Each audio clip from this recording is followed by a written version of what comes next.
right, my name is Steven. Hello, everyone. I'm going to be narrating some of the events as they're happening tonight, as our reenactors make their way through the park, just so everyone gets a chance to hear what's going on and get the full context of Paul Revere's Midnight Ride.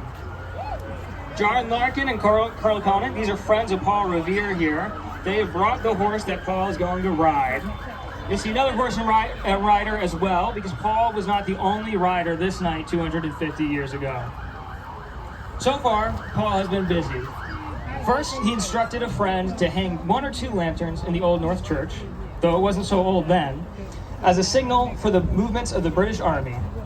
This signal had been prearranged with many others in Charlestown, in case he was unable to escape Boston himself, so others could still carry his message.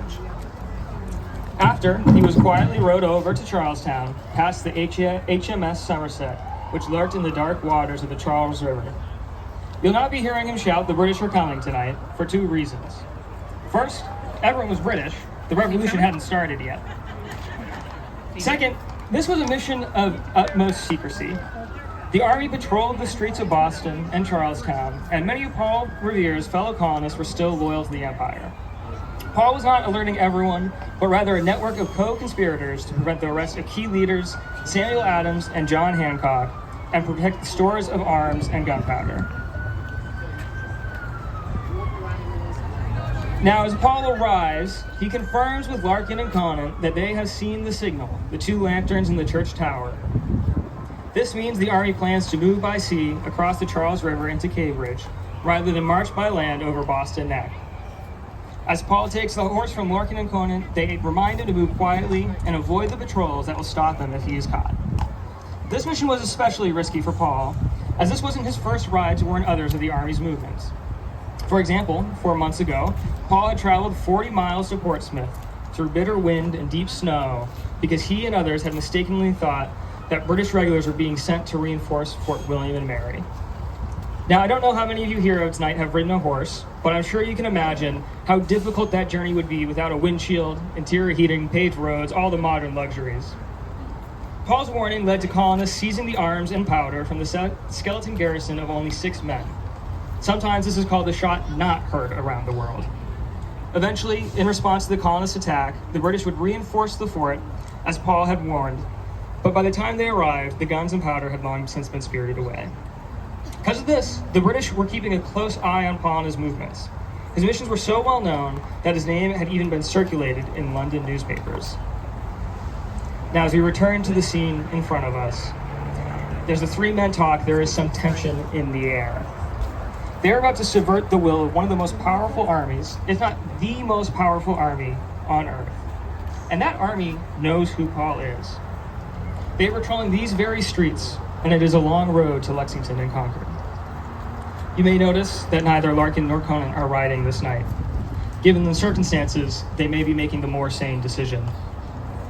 Later, other members of this network, the Sons of Liberty, would comment on a number of Paul's exceptional qualities, including a steady perseverance, a trait he had to rely on heavily given his risky nightlife.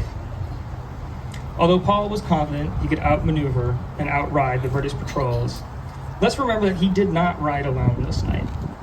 Making it to Charlestown had been a feat in of itself, and many assumed Paul would not have been able to make it out of Boston, hence the need for the signal in the church towers. So others had been looking for this signal and would be riding out on their own to sound the alarm. We may not remember the names of all these other men who rode for liberty 250 years ago, but each, like Paul, was filled with bravery, courage, and a rebellious spirit. We will hear briefly about 2 of these men later, but for the moment, we'll return to the scene in front of us, as we were about to watch Paul go off, sent off by Larkin and Conant. Head off towards the Cambridge side. The patrols have been in this area. We'll send more riders out, Paul. You're not alone tonight. Watch me, my friend! And off they go.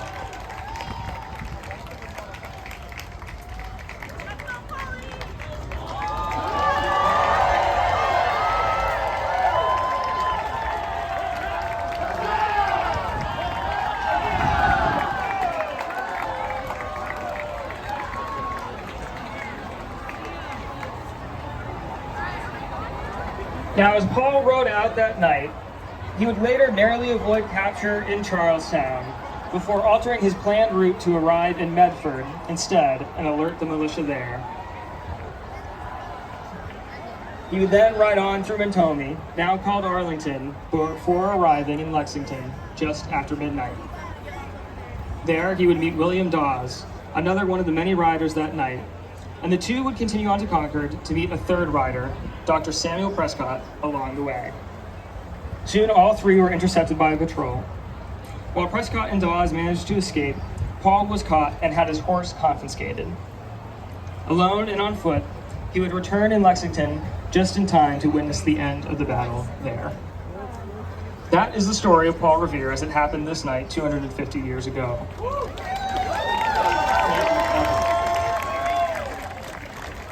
Different, perhaps, from how you've heard it told before.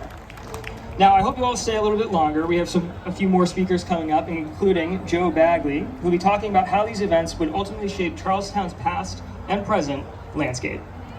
So give a big hand for Joe Bagley here, folks.